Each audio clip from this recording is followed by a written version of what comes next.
on? Explosive Chris from Team Union Arena headquarters, coming at you with a deck profile that I believe to be one of the most broken decks, if not the secretly broken deck of this format. Let's get right into it, guys. So the deck we're talking about today, guys, is Purple Mahito, as you can see here. So we're gonna give a quick description on what every card kind of does, and I'm gonna explain to you in synergy how the deck kind of works with each other and the ideas that me and my team came up with while putting this deck profile together. Starting off here, we have Ghetto, the 2-drop. The 2-drop Ghetto says that if you pop a character on your side of the field, he essentially lets you scry 6 and search for 2 cursed spirits and add them to your hand. Then the rest of the cards go to the outside area. So the importance of this deck is it plays very heavy reliant on the outside area being kind of stacked up. Next, we're playing the 4-2 Ghetto, only because it's an impactor and because it fits with the theme of retiring one and forcing your opponent to retire a card as well. So we figured that this would be the best option in case we needed to impact you down for game. Although 9 out of 10 times we found ourselves holding this card rather than playing it onto the board. So now we go on to the Transfigured Human side of things.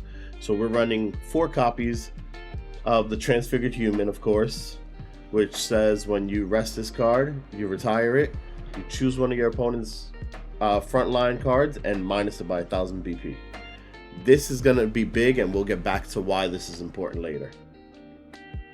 We're next running the vanilla Transfigured Human, the 25k body. Pretty standard, right? Because you have to run it for a name. Next, we're running Daigon. Daigon on retire draws 1 card.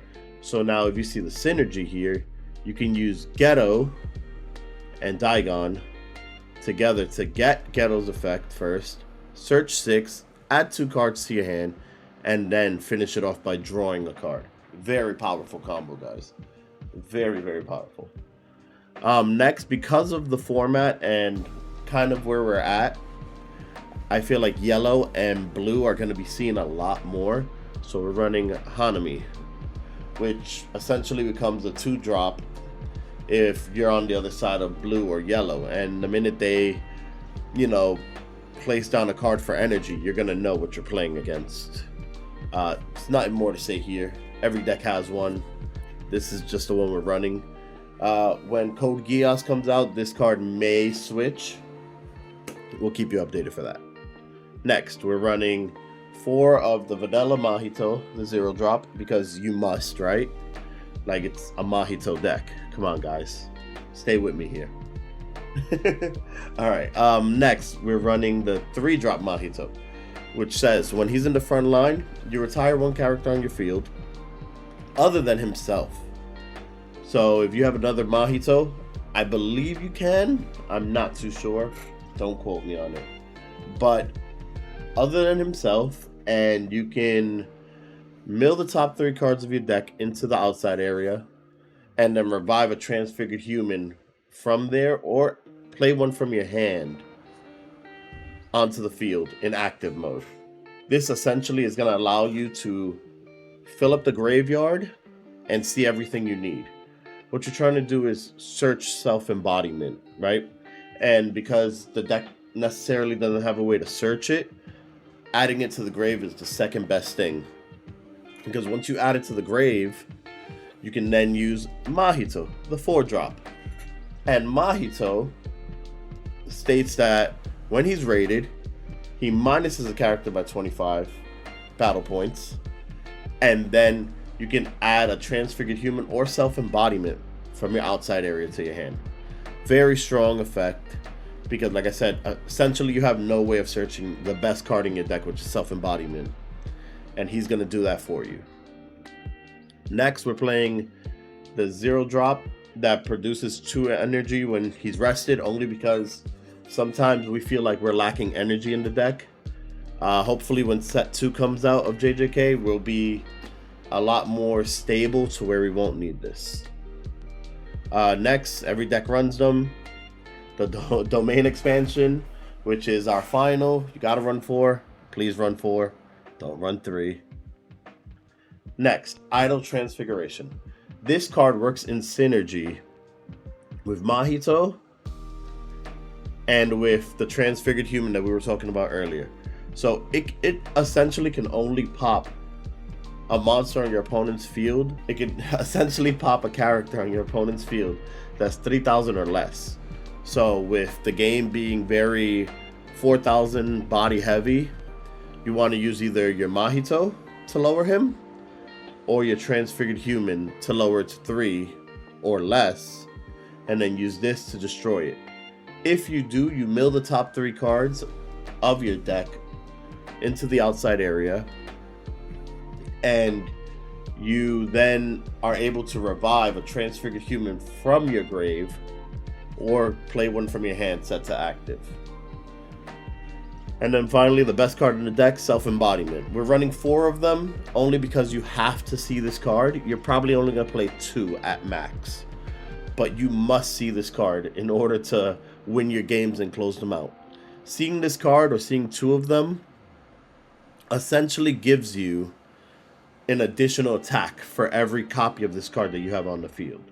It reads, when Mahito on your area attacks, you may retire one other character other than Mahito and play one transfigured human from your outside area or your hand set to the field to active. So let's say you had 2 of these and a Mahito. You'd swing with both of these first. Swing it with your Mahito. That's 3 attacks. This effect will proc, blowing one of them up and then essentially reviving back the same card, because it does not state that you cannot target the same card. And it'll set it to active and you'll get another attack. This deck is extremely powerful and extremely strong because it allows you to get off 6 attacks, sometimes 5, and it overwhelms your opponent in the sense that all you're doing is mainly promoting and attacking. And if your opponent wastes, let's say, a Divergent Fist to kill this or this, you're kind of like, okay, so he got rid of a Divergent Fist. Or if they use an effect to bounce it back to your hand, like with Blue Yuji, it's not going to matter because you can essentially play it from your hand for free.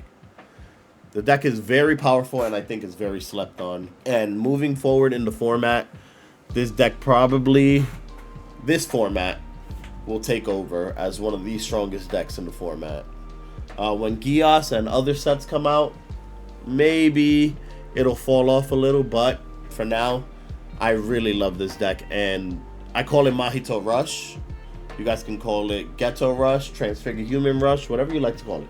I call it Mahito Rush. And essentially, yeah, the deck, it's amazing, man. I'm gonna be posting regular content like this. If you like what you're seeing now and you like profiles like this, please drop a like and subscribe. It's the easiest way to support the channel. Me and my team will be providing more deck profiles. We'll be providing matches to follow up to show you how the deck actually plays. So stay tuned for that. And with that, have a great day.